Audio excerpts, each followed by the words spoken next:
go? The oral chemo is a lot easier to take for many reasons. It has a lot less side effects. My husband doesn't get sick on it at all. He's able to work full time. He's able to have a much higher quality of life.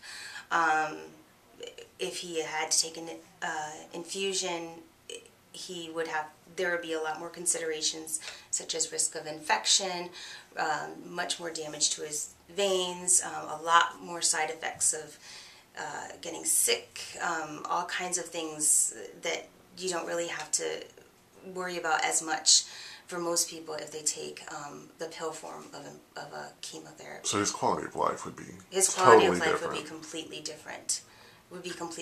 Right now, he's living with brain cancer, and we're able to, because he can take this medication in an oral form before he goes to bed at night, we don't see any side effects. One of the side effects is it makes him tired. Well, he takes it before he goes to bed, so he sleeps it off, and then he gets up, he can go to work in the morning, or we can do things with our kids, and we can, have somewhat of a normal life while living with a really serious form of cancer.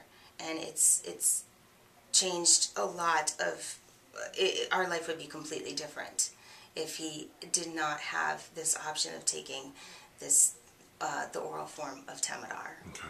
So if you could tell legislators one thing. What was that? If you could tell legislators in Nashville one thing about the need to support oral chemo parity, what would you tell them? Oral chemo parity would be a lifesaver for our family, for so many, because I know so many people don't even get their chemotherapy. We are an exception. I make a lot of noise so I can get what I need for my family. A lot of people either don't have that kind of aggressive personality or don't have that kind of the knowledge and resources on where to go to try to get as much help as possible. If there was such a law for oral chemotherapy, people who right now aren't even getting their chemo because they can't pay for it, so they just think that their only option is to just not have it. I think a lot more people would be alive, and I think a lot more people would have a much higher quality of life and be able to manage cancer in a way where it could be, I wouldn't say managed more like diabetes or something like that, but it would be a much more manageable disease rather than something where people hear a diagnosis of cancer and they automatically think they're going to be sick, they're going to be in bed, and it's going to be a death sentence. So it would change our lives and the lives of, I think, so many people in so many different ways. Right. Here we go. Okay. All right, so tell me your name. Kate D. And Kate, tell me about your husband Patrick was diagnosed with brain cancer when? Patrick was diagnosed with brain cancer in January 2009, and that was followed by an 8-hour awake brain surgery at Vanderbilt a few days after his diagnosis, and then 5 weeks later it was followed by radiation daily for 6 weeks. During the radiation he had to take chemo at the same time. Okay, and tell me about the chemo.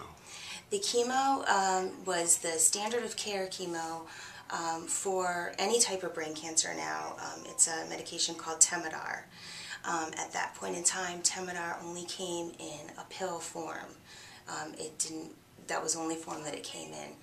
He had to take it daily during radiation, and it came as quite a shock to us when we went to find out our benefits for it, which we figured chemo would be paid if it was the standard of care chemo, and we found out that it was covered under our prescription policy for our insurance, and it was going to cost us $821 per week. So basically I would go get 7 pills, pay $821, which was 40% of our insurance, because it was on the third tier of the drug list, how the prescription policy worked. After that, he had to, that basically tapped us out for 6 weeks. Okay. That was our savings, that was what we had.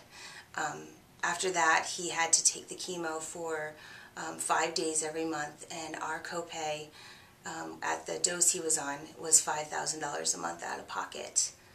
And we ended up we were in full panic mode.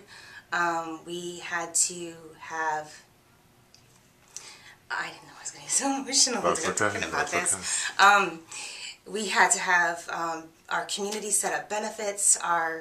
My in-laws had to tap into their retirement. We had to do everything we could to pay for this chemo. And we did. I spent 8 hours a day trying every nonprofit that I could to try to raise money to pay for it. Vanderbilt ended up helping us out with it, and I fought with the insurance company to try to get it covered a different way, to try to get it an exception, and to no avail. So it was a big, huge fight for a very long time.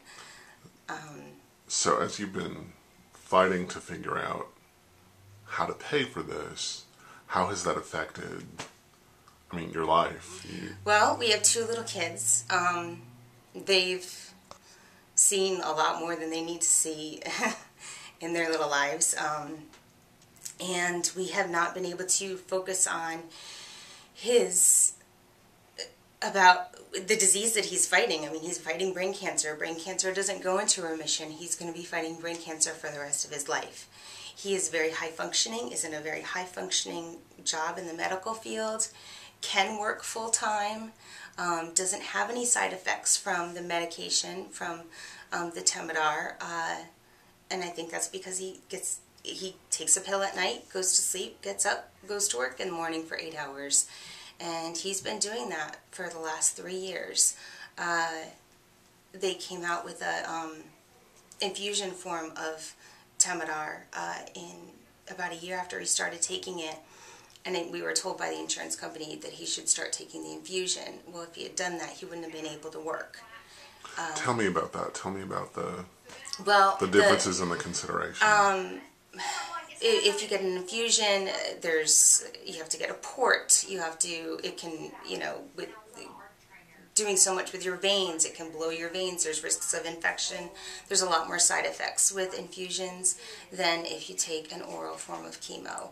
And he basically wouldn't have been able to work, which would have probably made us lose our benefits, which he wouldn't have been able to get benefits again, because it would have been considered a pre-existing condition, and it's just this vicious cycle and a catch-22 situation. Okay. So what we've ended up doing is we've just gone through, I know every single nonprofit in the country to help pay for this chemo. We've tapped out our friends and family, and we've luckily, finally, I was able to get the drug company to help us out